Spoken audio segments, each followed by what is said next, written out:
ఇప్పుడు ఉన్నపాలంగా రిజర్వేషన్ తీస్తే దేశం అల్లకొలం అయిపోతుంది. దేశం ప్రధాని గారికి తెలియదు అంటే తెలుసు. ఇక్కడ నేనేం చెప్తున్నానంటే కులాన్ని రిజర్వేషన్ ఎలా పీకేయాలంటే చెప్తాను. ఫర్ ఎగ్జాంపుల్ ఈ ఇంపార్టెంట్ జాబ్ కి 90 మార్కులు నాన్ రిజర్వేషన్ క్యాండిడేట్ నేను వెళ్ళాను 90 మార్కులతో.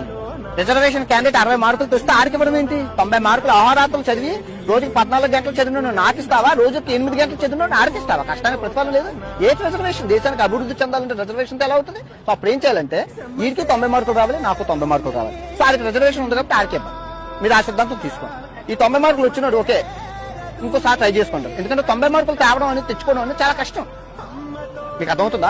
కులాన్ని మార్చుకోవడం ఈజీ ఏమో కానీ ఆ 90 మార్కులు తెచ్చుకోవడం కష్టం. మీరు అది అబ్జర్వ్ చేయాలి.